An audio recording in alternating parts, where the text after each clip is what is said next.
Kakapasok lamang na balita, ipinagpapaliwanag na ng ating Supreme Court Senate President Tito Soto kaugnay ng kanyang naging pahayag laban sa desisyon ng Supreme Court sa impeachment case ni Vice President Sara Duterte noong nakaraang taon. Kasi ang naging pahayag niya noon, inakusahan niya ang ating Korte Suprema. Ang sabi niya noon, a sad day for constitutional law at judicial overreach at judicial legislation. Paglampas sa kapangyarihan ng hudikatura at paglikha ng batas mula sa hukuman. Well, hindi naman na nakapagtataka kasi wala namang alam sa batas itong si Tito Soto. Kayo ba?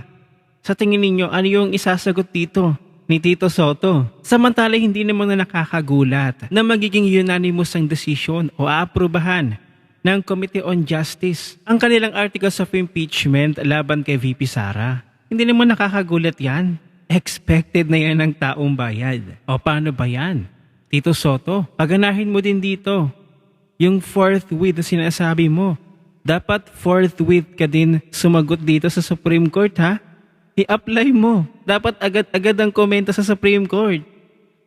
Pero sa totoo lang, alam naman natin na baka naman wala na naman magiging parusa dito para kay Tito Soto. In reality, ay magiging paulit-ulit lamang ito. Paulit-ulit ang senaryo na babastusin ang ating Korte Suprema. Na akala nila, feeling nila, mas mataas sila sa Supreme Court. Ang tanong, kayang-kaya ba ni Tito Soto na sagutin ito? Itong ating Supreme Court? Nang walang tulong ng abogado? I wonder. Pero mapunta tayo dito sa mga kumpirmado ng tumiwalag daw, di umano, sa impeachment na ito. Diyan sa Kamara. Kasi simula nung nag-back out sila, ang naging sigurado na lamang na boto para sa impeachment sa Kamara ay 83 na lang daw. So anyari na last year, ang dami pang pumirma, parang nasa mahigit 200 plus pa yata yung pumirma para ma-impeach si VP Sara. Pero ngayon, imagine last year, parang 235 yata na miyembro ang pumirma. Pero ngayon, hirap na hirap sila na makabuo ng 106 na boto. Papaano na yun? Yung napagbotohan na unanimous decision na ang articles of impeachment ay okay na. Itatransmit na laang doon sa Senado. Kaso wala pa yung 106 na boto. Parang 80 plus pa lang yata. So papaano nila gagapangin yung 106 na boto? So totoo ang chismis na talagang marami ang umaayaw na sa impeachment na ito. Dahil nga papatapos na ang termino ng iba dyan sa 2028, dahil alam nila na babalikan sila sa 2028 elections. At itong ang video na aking ipapanood ay ang katibayan o ebidensya na mismong galing sa isang kongresista na talagang marami o majority sa mga congressman ang ayaw o tutol sa impeachment na ito. Kaya talaga mahihirapan itong Committee on Justice na makakalap ng 106 na boto para matransmit ito sa Senado. Panoorin natin ang video.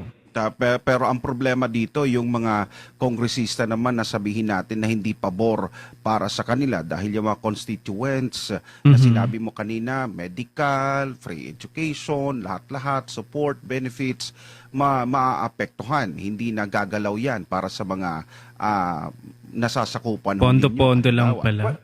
Well, totoo. In fact, ako dahil even before, pagka pumapasok ako sa Kongreso, madami akong mga kasamaan sa Kongreso nakakausap, and a lot of them are not in favor of this impeachment. Totoo yan. In the second impeachment.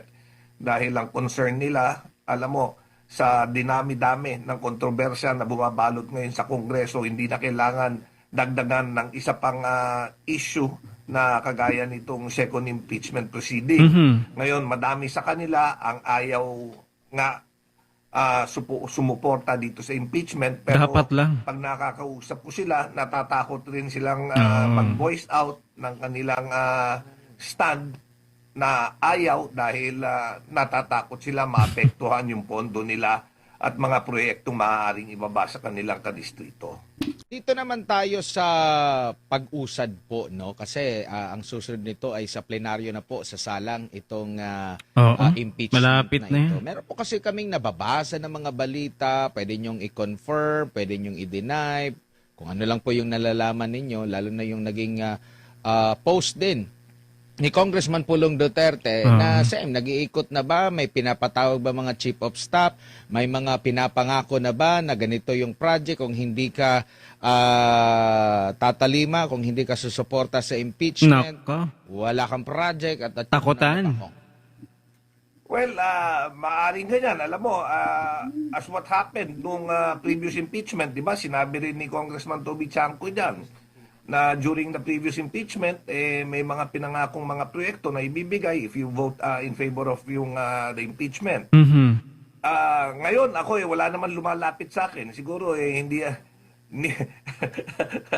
hindi naman ako naaalok ng anong project. Siguro more or less alam na siguro nila kung ano yung boto ko kaya hindi tayo nilalapitan. Oo.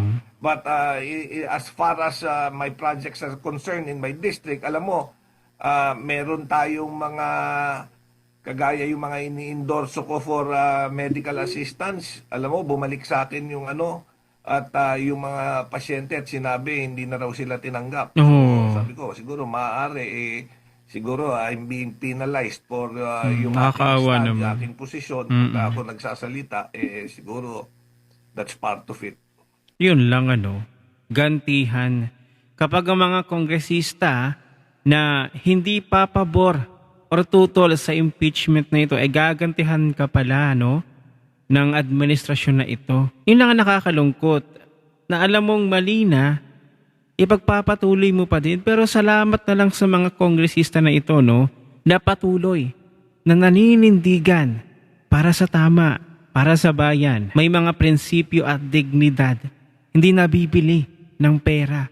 Hindi nasisilaw sa salapi. Ganito yung gustong-gusto ni Vice President Sara. Yung hindi madaling masilaw sa pera. At sa mga kongresista na ito na bumaliktad na dito sa impeachment. Sila yung mga totoong taong matatawag natin na kinatawan ng kanilang distrito na may konsensya, may pagmamahal at malasakit sa mga taong bumoto rin sa kanila at nagtiwala sa kanila. Alam naman natin na kaya talaga nila isinusuling ang impeachment na ito kay VP Sara para mawala na siya sa posisyon at hindi na makatakbo sa kahit anumang posisyon sa gobyerno habang buhay.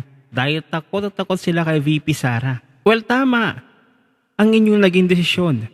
Pumanig kayo sa tama, sa katotohanan. Dahil alam ninyo na ang korupsyon ngayon sa Marcos administration, ang mga dapat managot ay hindi naman talaga mapapanagot ng administrasyong ito. Kailan mapapanagot? Ang mga tunay na magnanakaw sa kabanang bayan? Sa susunod pa na termino, kapag naupo na si Vice President Sara, diyan mabubulgar lahat. Kaya nga takot at takot sila at gustong-gusto nilang mapatalsik na sa pwesto si VP Sara. Dahil hadlang si VP Sara sa kanilang patuloy pa ng pagnanakaw sa kabanang bayan. Huwag na kayong pumayag pa. Magserbisyo kayo para sa taong bayan, para sa mga Pilipino. At ang tanong ng taong bayan, Senate President Tito Soto, forthwith din ba ikaw na magkokomento at sasagot sa Supreme Court? Ano ang inyong opinyon? Abay, i-share mo na ang video na ito. Mag-iwan ng comment at like dyan sa ibaba at magkita-kita ulit tayo sa susunod na video.